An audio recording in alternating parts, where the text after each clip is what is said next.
السلام وتحياتي لكل واحد شاهد هذا الفيديو هذا، ونتمناه يكملو حتى للآخر. أقسم بالله ما تندم، والله إلا إفادة ليك وشي حاجة أكثر من التوعية. تفرج وانت غادي تعرف، وكملو حتى للآخر. ونتمنى يتبارطاجي هذا الفيديو هذا غير اللي عنده شي حد عزيز عليه وكيعرفو مزيان من القلب، يصيفطو هذا الفيديو هذا وما غتندموش عليه. صافي صافي صافي تزوين ولدي. لا صافي صافي صافي صافي صافي ولدي سنان. شوف شوف شوف هان الله أكبر الله أكبر. أشهد أن لا إله إلا الله، أشهد أن لا إله إلا الله، أشهد أن محمدا رسول الله، أشهد أن محمدا رسول الله. حي على الصلاة، حي على الصلاة، حي على الفلاح، حي على الفلاح. الله أكبر الله أكبر. لا إله إلا الله. بسم الله الرحمن الرحيم.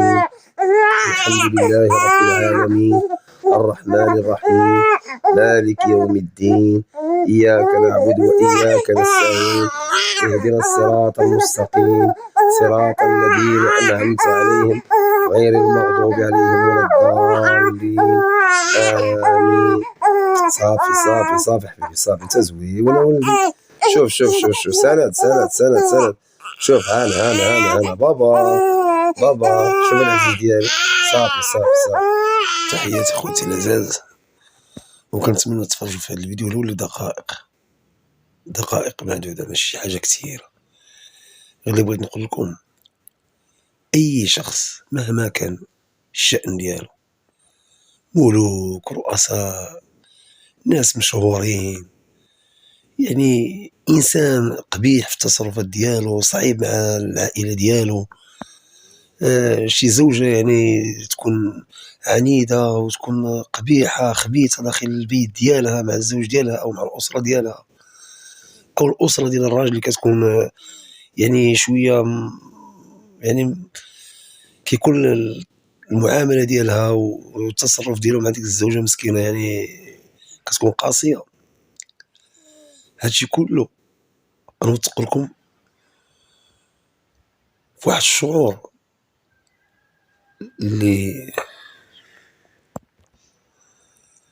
هادشي كامل غنوثق لكم في مشاعر حساسة، وربما أن تقدر تخلق واحد التغيير في العلاقة بين الزوج والزوجة، بين الزوج والزوجة فقط، لأن هي اللي كتكون كتعاني والزوج اللي كيكون كيعاني. شنو هو هاد الشعور هذا؟ أن أي زوج الزوجة ديالو كيعانيو من شي مشكل في الحياة ديالهم، يقدروا يعالجوه في واحد الفترة من بعد الولادة، اللي هي هاد الفترة هذه اللي أنا كنهضر معكم فيها. كيف ما قلت لكم في السابق، مهما كانت الزوجة قبيحة أو لا خبيثة، أو لا الزوج اللي كيكون سيء في المعاملة ديالو، كيدير شي حوايج قباحين في الحياة اللي كتخليه هذاك الشيء كينعكس على الحياة يعني البيتوتية ديالو، اللي كيكون مبلي، اللي كيكون فاسد. لأي زوج كيف ما كان النوع ديالو، أي زوجة كيف ما كان نوعها أو شكلها أو نوعها، أو أي شخص مهما كبر شأنه، ملك، رئيس دولة، شخص مشهور، كيف ما كان النوع ديال هاد الزوجين أو هاد الأشخاص، يقدر في هاد اللحظة هادي يبدل الحياة ديالو، سواء من طرفه سواء من طرف الزوجة.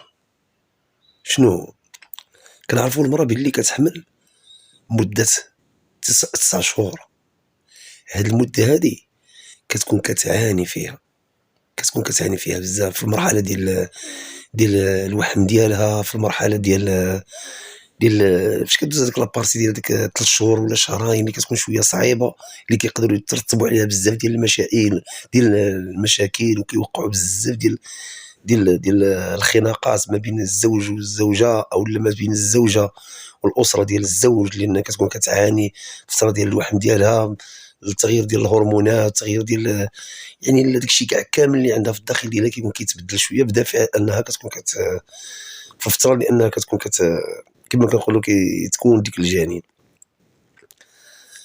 وفي الفتره اللي كدوز ديال 5 شهور او 6 شهور كتجي ديك اللحظات اللي كتكون شويه صعيبه، الجنين كيكون كيكبر كيعاني، يعني كتعاني معاه هي لداخل في البطن ديالها، وكتكون كتعرفوا بان الجنين كل ما كيزيد كيكبر كل ما كتزيد المراه كتوتر في الداخل ديالها، لا من ناحيه التنفس لا من ناحيه هذيك الحرقه ديال المعده. يعني هادشي هذا عشناه وكنعيشوه. ولكن الا بغى الزوج يساهم بدوره باش تبدل شويه ديال حياته مع الزوجه الا كانت صعيبه، هي الفتره اللي من بعد الولاده فاش كتجي للبيت ديالها.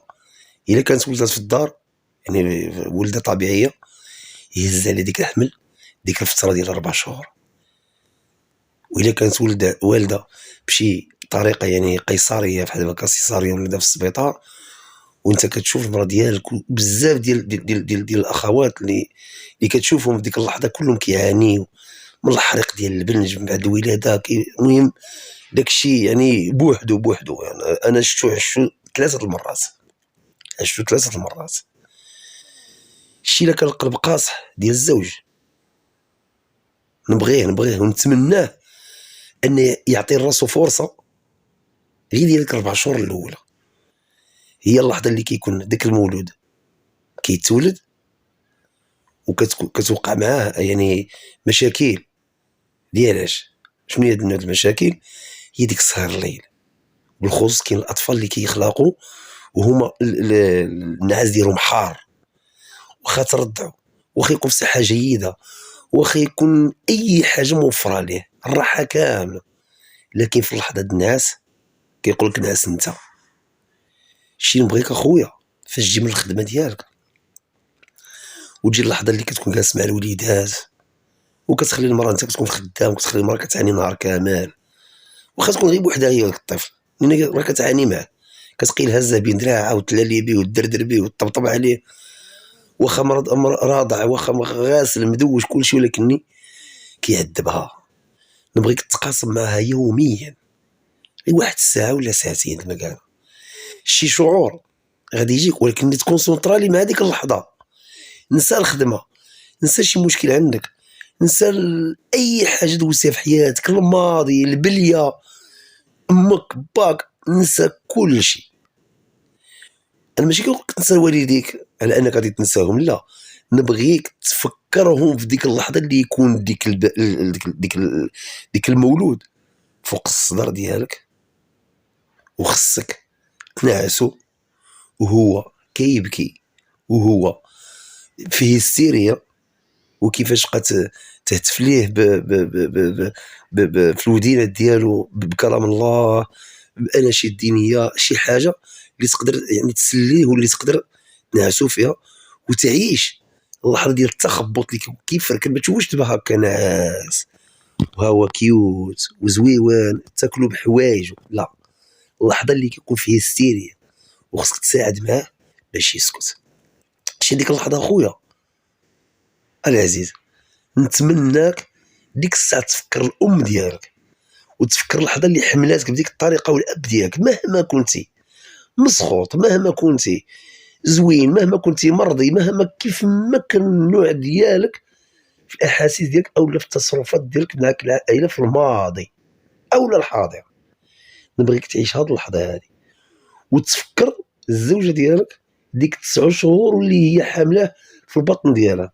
شي واخا تكون سيئه معك، واخا تكون خبيثه قبيحه عنيده كترد الهضره، كل من هي حاجه تفكر بان لي غير ديك اللحظه اللي هزه ديك البيبي في الكرش ديالها، المعاناه ديالها واللحظه ديال الولاده وكيفاش مسكينه هذاك الحريق داك الشيء. يعني راه اي اب اللي عاش ديك اللحظه نتمناه يولي يعيشها بصح في هذه اللحظه هذه، ياخذ غير 4 شهور من وقته او لا 5 شهور او لا غير شهرين او لا غير شهر، غير ساعه ساعتين في الليله.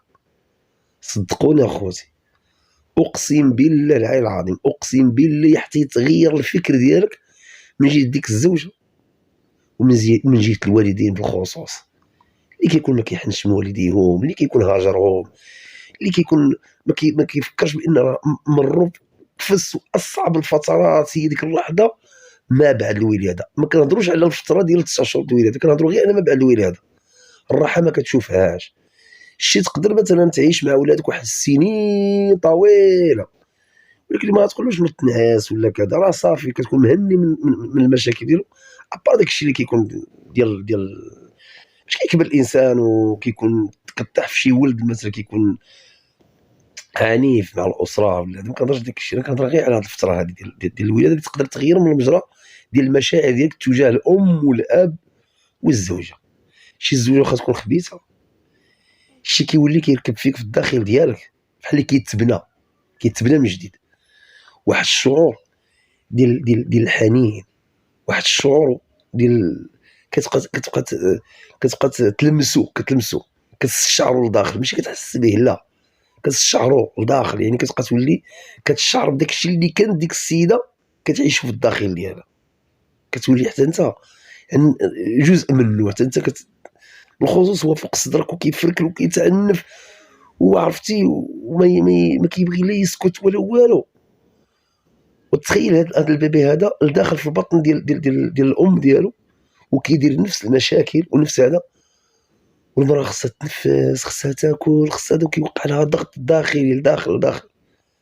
وحنا عشنا كامل مع الزوجات ديالنا لحظه البيبي اللي كيوصل لك 8 شهور كيبقى يكبر مزيان، كتبقى تشوف فلابو ديالها الجليده ديال الكريشه ديالها كيبقى شويه د الرجيلات هاد اليديدات كيبقى يتقلب، ولكن راه كتعاني المراه لداخل، ما تقدر لا تاكل، ما تقدر لا تنفس، كتبقى تجي ديك الحرقه بالليل، واخا تعيا بالدوايات ما كيقروش فيها. والله ينجيكم من ان تكون المراه، الله يستر الله يحفظ، انا عشت هادشي هذا عشتو اخوتي، المراه في هذيك الحاله وفي هذيك الوضعيه وتجيك الدرسه، تصور المراه تجيها الدرسه وما يمكن لها لا تحيدها ببنج، ما يمكن لها عرفتي اش نقول لكم،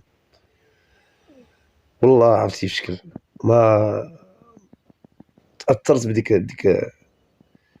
واحد اللحظات عشتهم قاسيين قسما بالله العظيم. يعني كيف ما قلت لكم واخا تكون الزوجه يعني قاسيه ولا تكون كيف ما كان نوعها، شتي ديك اللحظات ابار ان كما قلت لكم هاد اللعيبه ديال الدرسه الله ينجيكم، لان كتولي مسكينه كتخبط ما هي الحريق راكم كتعرفوا الدرسه اللي دوز الدروس ودوز السنه راه كيعرف شنو هو الحريق، وتصوروا معايا الحريق ديال الدرسه والحريق ديال الوجع، وما يمكن لك دير حتى شي حل لان داكشي كيأذى بالبيبي، راه يعني كيولي يخليك تصبر كثر من الصبر، اولا الله يعطينا الصبر ديال سيدنا ايوب نعيشوه في ديك اللحظه، وتولي كتحاس بديك السيده، وفاش كيولي كيتقلب ديك الشعور ديالك ليها، بحال مثلا دابا هي مثلا فاش كتكون معاك فريه كاع نقولوا حنا ولا قبيحه ولا هذا، وكتولي تعيش ديك اللحظه ديال داك البيبي معاها وهذا، كتولي كيتقلب كاع هذاك لان كتولي انت كتكرر في ديك المعيشه معاها، وكتقول علاش دايره وعلاش فاهله وعلاش تركها وكذا، ولكن ديك اللحظه كتولي كتنسى داك الشيء كاع كامل، وكتولي تبدل لها بواحد الحب، بواحد الحنان، بواحد العطف، شي مهما كانت هي كيف ما كان النوع ديالها كيولي يتقلب داك الشيء حب حتى هو، كيولي يتقلب كامل يعني بواحد العاطف، بواحد وكتولي واحد الحياه غزاله ما شاء الله. وكنتمنى اخوتي اي واحد يعيش هاد اللحظه هادي مع البيبي ديالو راه غتغير له المجرى ديال حياته، وغادي تغير له حتى النظره لا ديال الزوجه ولا ديال الاب ولا ديال الام بالخصوص. انا كنقول لو كانت تكون امي دابا يرجعوها لي شي نجيب الغيث تسطم عليه ونتحربل فيه، والله حتى نتحربل فيه بالله العظيم. علاش؟ لان هاد اللحظه هذه اللي كتشوفها انت ديال انك حتى انت كنت في واحد اللحظه صغيره غادي يمكن لك تلمس شنو هي المعنى ديال تكون عندك ام، يكون عندك مثلا اب والزوجه، وحتى هي عنات مثلا في واحد المده طويله كما قلت في البطن ديالها وخارج البطن. كنتمنى اخوتي يوصلكم هذا الميساج، وطولت عليكم واحد شويه لكن ماشي بالكثير قد ما انكم غادي تستافدوا من هذا الفيديو هذا، وشكرا بزاف، والله يرزق كل شخص حتى هو ويسعدو في حياته بزوجة صالحة وبأبناء صالحين ويعوضوا كل ما هو فات وكل ما هو قادم بإذن الله تعالى. وكما تدين تدان، كما تدين تدان. كما غادي دير انت لوليداتك حتى هما راه غادي يكبروا وغادي يعوضوك. تهلاو خوتي. وكيف ما يعني شنو نقول لك، كيف ما كنتي خبيث وقبيح مع والديك، حتى انت غادي يكون عندك الوليدات وغادي تعانوا معاهم في التقوى. تهلاو خوتي، ان شاء الله الفيديو قادم باذن الله تعالى.